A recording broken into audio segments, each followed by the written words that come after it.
Well, good afternoon, graduands and graduates. It has been 6 years since I sat where you are sitting now, and there are three things that I remember most about that day that I want to share with you today. Firstly, my mother was late. It was infuriating and very stressful. She got rather cozy in a beer garden in Warwick, the real one, about 20 minutes drive away, and we barely made it through the door in time. Secondly, it was the hottest day of the year. And just as luck would have it, the aircon in this magnificent building was not working. So you could imagine sitting in the robes that you are now, it was absolutely sweltering, and it was like a Mexican wave of people fanning themselves with their brochures and eventually their degree certificates, rendering their degree immediately useful despite the vicissitudes of the job market. It was to my infinite regret that I did not take pictures before. Perhaps if my mum had been on time, that would have helped. But I looked like a drowned rat in all my graduation pictures. However, today I've come prepared. I have a fan in case the aircon doesn't work. So, what I remember profoundly of all about my graduation day was who was not here. And that was my father. My father had sadly passed away from cancer in my second year. And for me, my graduation was experienced as kind of a hollow experience. Lots of people celebrating me, but there was something missing. And I think that my graduation day could be summarized in the same way as my degree: the late arrival, the heat of the process, and a sense of loss. I arrived late to the university at the age of 26, surrounded by 18-year-olds in student halls, the only one that could roast a chicken. I had been permanently excluded from school at the age of 11, and I attended a pupil referral unit where education was not a priority. They would disinterestedly chuck worksheets at me that were far too easy, and that was the end of it. I left with no GCSEs at the age of 16. Less than 1% of people permanently excluded from school get a good pass in either English or maths. 85% of young people in young offenders institutes were permanently excluded from school, and that is over half in the adult prison estate as well. Outcomes for the excluded are very poor, and their presence in higher education is almost non-existent.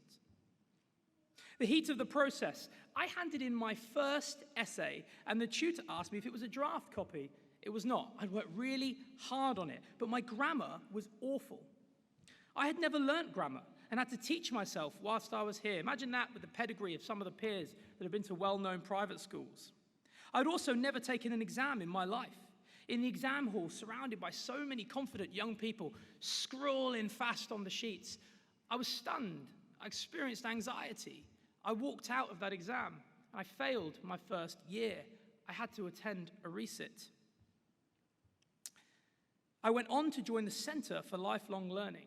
In addition to no longer being the oldest person and the only one that could roast a chicken, it was a breath of fresh air. Their support meant that despite losing my father to cancer in the second year, I finished with a 94% in one module and a first-class degree overall.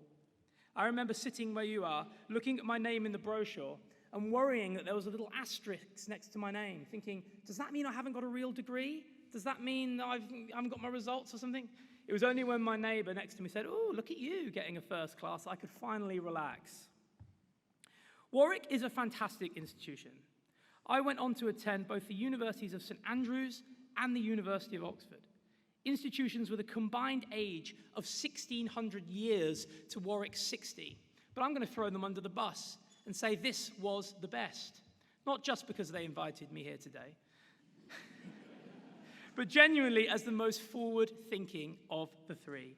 A university that is ready to listen and learn from its students and alumni, and has a genuine desire to widen participation and include those that often get lost in education. A university a little late to the party, but paying it forward.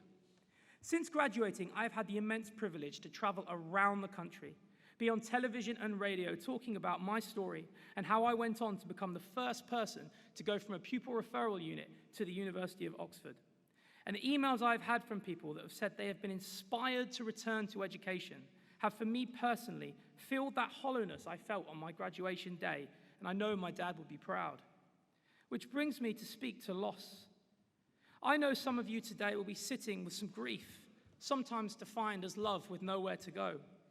Grief that you cannot share this special moment with someone you love.